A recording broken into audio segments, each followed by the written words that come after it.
This is how I won my battle with the council. Yep, that's right. After 6 long months of bickering and point proving, I won my battle with the council. And if you want to know how, check out this video. However, in this episode, I run through the compromises, frustrations, and problems with a digger. If you're new here, subscribe for God's sake, because this channel is about to get interesting. I'll be honest, I did have to make a compromise, but as much as that was a hard pill for me to swallow, I actually think the house now looks better than it did before, and it's going to be a lot cheaper to build. If you haven't seen what's been going on, check out the last episode or click the pop-out banner at the top of the screen, because I go through the initial plans that we submitted to the council with the counter arguments, the substantiation, and a document that I put together which has actually helped me win this case. However, the comments of the council saying we can't have a fence when the neighbours have got a fence, we can't have rear dormers when every single neighbour's got a rear dormer, we can't have a side extension when other neighbours have got a side extension, all that has now been revoked. So it kind of proved that they were just throwing the toys out the pram, forcing me into a position where I've had to revise everything that we submitted. I've had to pay the architect again to redesign the house, albeit it wasn't a full design cost, but it did cost me over £1,000. In fact, I'll be straight with you, it cost me an extra 1,500 quid this process to go back to redesign it, amend it, and then submit it to the council. So we're £1,500 worse off, which is a shame, because that would have probably paid for all the bricks that are going to go in the foundation. But anyway, we're here. I'm going to show you the plans now. This has all been agreed, and this is what we are going to be building. So I'll just quickly run through. This is the existing house. As you can see here, it looks very 1960s, dormer bungalow, dormers at the front, nothing at the back. All the neighbours in the street do have dormers at the back. But now, this is what we're proposing. Originally, I'll overlay what we did, was going to make the middle double story to have the staircase at the front of the house and in the centre, which meant the stairs could come at the front of the house, be in this room where I'm sat now, which is the office, and we would be able to possibly squeeze another bedroom upstairs if we went half size on something, but that's not going to happen. It's now going to be 4 bedrooms upstairs. If you wanted to class it as 5, the office would class as a 5th bedroom, which is what I wanted to avoid, but hey ho, that's what's happened. So anyway, I'll show you the CGIs in a second, because originally the architect removed both the front dormers and put Velux windows there, and to me, my argument with the architect was we already have a dormer on the left-hand side of the property. So why am I getting rid of something to appease the council when that means I'm going to have no windowsills in the bedrooms? It's going to be an awkward shaped ceiling. It's going to be low in the corners. And yes, it's saving me money on building a dormer, but I'm getting rid of something that I've already got rather than just asking for an additional one. Now, a lot of the properties in this area do have box dormers. A lot of them also have pitched roof dormers. And my point with the council was, which sort of area do you want me to appease to? Do you want me to go with the new type of dormers where people are putting pitched dormers on, or do I go with the flat dormers? What we did, I wanted pitched roofs at the back, and they said it looks too big. So originally Steve said, we'll just have to go flat dormer at the back, and I said, well, if we can avoid it, can we? So we've introduced 2 pitches either end and then flat in the middle, which means we've gone with what people have done with flat dormers, and we've also gone with the pitch dormers. So we've done a happy medium, so there was no way the council could argue and say, well, that's not in keeping with the area, because it now is. If I skip through, the shape of the roof is still very technical. We've got a steel to go through the middle. We've got some little bits of timber to go in here to create the front 2 dormers. And then as you can see here, we have 2 pitch roofs, and then we've got the flat section in the middle. And the reason I wanted to omit the flat section of the roof completely originally is because your house insurance is more expensive if you have a flat roof. When you insure your house, it asks for a percentage of how much of the roof is flat. And the bigger the percentage, the more expensive the insurance premium is, because flat roofs over time can sag and hold water, and then that can lead to flood damage or the ceiling falling in or leaks, and the insurance companies don't like it. So that's another reason why I didn't want a box dormer, but I understand why it's got to be done now, which is a bit of a pain, but I'll swallow it and accept it. Secondly, downstairs, as you'll see, this where my mouse is now is the office, and the stairs were going to wrap around back on themselves here. That's not happening. Where I'm sat right now, the downstairs toilet is going. It's going to flip between from where it is now, and the stairs are going to move back into the middle of the house, and I'll get onto the CGIs in a minute to help you envisage this a little bit better. Nothing's changed with the side extension apart from the utility rooms got smaller, and the stairs and the toilet are encroaching on the office and the utility room. So we've lost a bit of space there, but we can still have a feature staircase, which is what I really wanted to do. Then if we move upstairs, we have a lovely landing gallery, and where this wall is now, this will go, and when you come through the front door, you'll be able to look up and you'll see right up to the ridge of the house, which will let all that natural light flood in, and that's what I really wanted.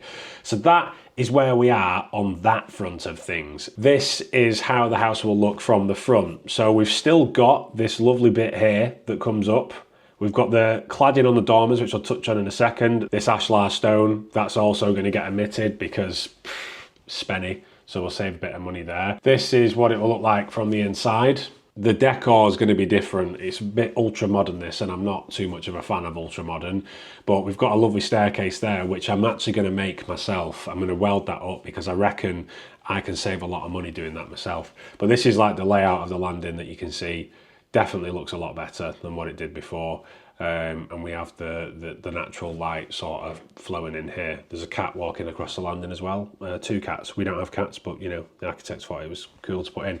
And say this is CGI, it's mad. But as you can see, ultra modern. It looks amazing, but for me, it doesn't fit the characteristics of what we're trying to achieve inside, because I want to keep the house with like timeless sort of materials, so like your natural stones, your natural bricks, your natural timbers, all that sort of stuff, timeless, and just doesn't date the house. This is the roof shape. So obviously you can see we've got a flat section of roof here. We've still got the hip. This is the back of the house, which you can see it looks a little bit different. We don't have that original pike in the middle. They've also made us retain this hip of a roof here for the overlooking thing that they mentioned previously. So that's got to go in to allow us to have the rear dormers, which is strange because nobody else has had to do that in the street, but we've had to. I'm not complaining because, like I say, I'd rather them agree it than just argue it like we did. The original video that I posted the other week, I think that was filmed about 6-7 months ago. And that's how long it has taken to argue this, and we have got to the point now where it's fully accepted. But another compromise at the back, which I'm glad about as well, is we've removed those sliders because they were too expensive, way too expensive, so we've trimmed them out. We could have gone for the PVC, but the issue we have is the garden is south facing. Now PVC is okay, but with the sun on it, if we ever get any sun, because it's always grey, it tends to bleach the PVC and it'll fade over time, and worse, it can warp. And also with it being PVC, it gets a lot hotter. So with that being a bedroom, it will absorb the heat in the summer. So what the architect proposed is this zinc cladding. Now, I have never personally seen this zinc cladding before. It scares me at how much it's going to be, unless there's somebody watching this video that wants to sponsor it. But I think it looks amazing. It's seamless. So it has one seam. You don't see any fixings on it. It goes on, and it's also maintenance free. So it doesn't attract moss. It's also quite reflective of heat. It's got a satin finish to it, so it's not shiny. And it ages really well. So we're going to be going with zinc cladding on the back. This is some balcony doors that we'll be having for the bedroom. I don't think they'll be as wide as 3. There'll probably be 2 panes. It just depends how it works out, because I don't want them as a sliding bifold, just literally want it as a door that opens so we can let the air in and out. This was the original front that the architect proposed. Now he proposed to remove the dormers but put 9 Velux windows across the front. Now my argument was that looks nothing like the house that is here now, because the house has a dormer. So I said, why are we getting rid of something that I've already got? All we're proposing to do is to change the shape of the roof on the existing dormer, which is what houses in this street have done. So I don't get the issue with that. So he said he thinks we had more chance of getting that agreed. And I said, you know what? We've come this far. It's cost me an extra £1,500 to have the house redesigned, which I was very bitter about at the time, which is what the council forced me to spend. And I said to him at this stage, let's submit with the dormers and just see what they said. And thankfully, they never come back and said anything. They just said absolutely fine. And they went back on every single word that they'd said previously. So that was what Steve originally put together. We've kept this atrium at the front, which is now this room, but we won't be having the staircase in here. And that's because there was just too many complications with the council. So if I flick through these, you can see that zinc cladding looks amazing. Obviously, we're going to have a new roof. There's a lot of lead work to go in here, so I've got to be selective with what I use there, because you can put a different type of flashing on that blends with the roof tiles better. So I might do that opposed to lead, because lead ages and it becomes a bit scummy over time. Like all, you know, mossy, grey, fades, that sort of thing. I want this house to look fresh for its lifetime. You know, this will outlive me, this house. This was the landing. He originally proposed to put Velux windows on the back. Remove them now, don't want them. This was the front, as you can see, looks very nice. And you'll notice as well, this section here at the minute is stone or fake stone. It's like concrete with a stone front on it, really fake crap. It doesn't even key in properly to the brickwork. It's so bad that the brickies, when they built this, they've put roof tiles in, and when the rain is driving sideways, the wall in the living room gets yellow spots all over it because the rain comes through, and that's getting reskinned into brick, so that will look a lot nicer, more symmetrical. Same brick as we're going to use on this side, and as you can see, it just looks a lot more fresh. Even went to the effort of putting my name on a Audi RS5 or RS7, whatever that is. So yeah, that is where we're at with it, and I'm so thankful that the council have finally seen the light and accepted it. But do you want to know what the interesting thing is? All the comments of you can't have a fence, you can't have rear dormers, you can't have an extension, it overlooks, it's too much glazing, all that sort of stuff that we was bickering about for a very long time, for 6 months nearly.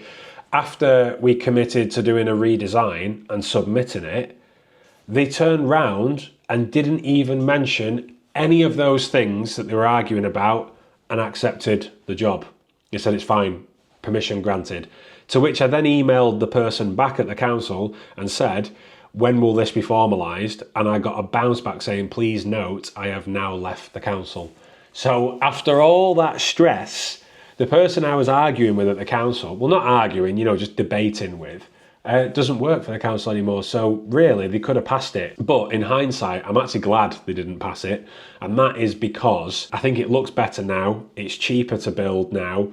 It definitely in keeps with the area better. And I think it just looks more classy. I think originally the house I was trying to propose, it was probably a little bit too big. It was the vibes of a baby footballer pad. Maybe a couple of miles up the road from where we live, then yeah, that would fit in round there. But looking back now, I think this fits in so much better. And a couple of the neighbours that we spoke to have said it looks better like this. So yeah, so that's where we're at. That is the negativeness out the way. We are getting on with this now, and we'll go back to the video where I am digging the footings. So yeah, make sure you like and subscribe if you want to follow this journey. I'm going to be showing you how you can save money by doing things yourself, and more importantly, best bit of advice I can possibly give to take on the council and try and counter argue your proposal is to look what's around you, use Google Maps. And I think the 2 late nights that I had up until 1 o'clock in the morning putting that document together, it has massively helped. I'll leave a link below to that document. It's a couple of quid, and whatever that generates, I will be putting towards this build. So back to the digger. Before I jumped in the huge man toy, I started to remove the flags with the help of my hindrance. I'm referring to the dog there, not the missus. We were putting the flags to one side because they're going to be used for a temporary path. Right, so flags are up. Now we need to get the digger, and we're going to scrape all this grass off and get rid of all this overgrowth. And then with the flags we've just took up, we're going to re-divert the flags down there and across the back, because obviously as we're building this, we are going to have bad weather, we are going to have rain, and I don't want to walk mud into the house. I was incredibly accurate with that statement, because halfway through the excavation work, the heavens opened. Honestly, I give up. The digger got stuck and the trenches flooded. In fact, it didn't stop raining for a whole week. but the only thing that could make my day worse was for the digger to not wake up. This is the biggest digger I've ever driven. It's a 1.5 tonne, and we have hired this from HSS, but for some reason Speedy have delivered it, and that's because they've collaborated. This worked out £290 for the week, which is the cheapest I could find it, and I used some of my contacts from my previous life working in construction. So we're just gonna put the code in because it's on a thing. You can't film that, by the way. Oh. Unless you have to turn the ignition on first. That might start now. Nope. It's got a horn. I don't know what's going on. It had to put a code in. Let me just check my phone. It's left hand. How did you got your belt on? No, it's not. I got it working. It just needed a woman's touch. That's all it needed. And then it died. Oh, f off. What is going on? What did you press? Did you have your finger on it? Right. Oh my God. Why won't it start? Sophie tried to work her magic again, but this time to no avail. Oh my God. Right. Then randomly, it started. And just to completely ruin my year, The bucket doesn't even fit on the digger. I should have known this when they delivered it wrong. The bucket they dropped off, it doesn't fit on the digger. Can't get the pinion in, and I can't dig it with them two small ones because I've got all that to dig out. Are they open tomorrow to swap that? Otherwise I'm pretty screwed this weekend. with that major mishap, I downed tools and awaited a response from Speedy.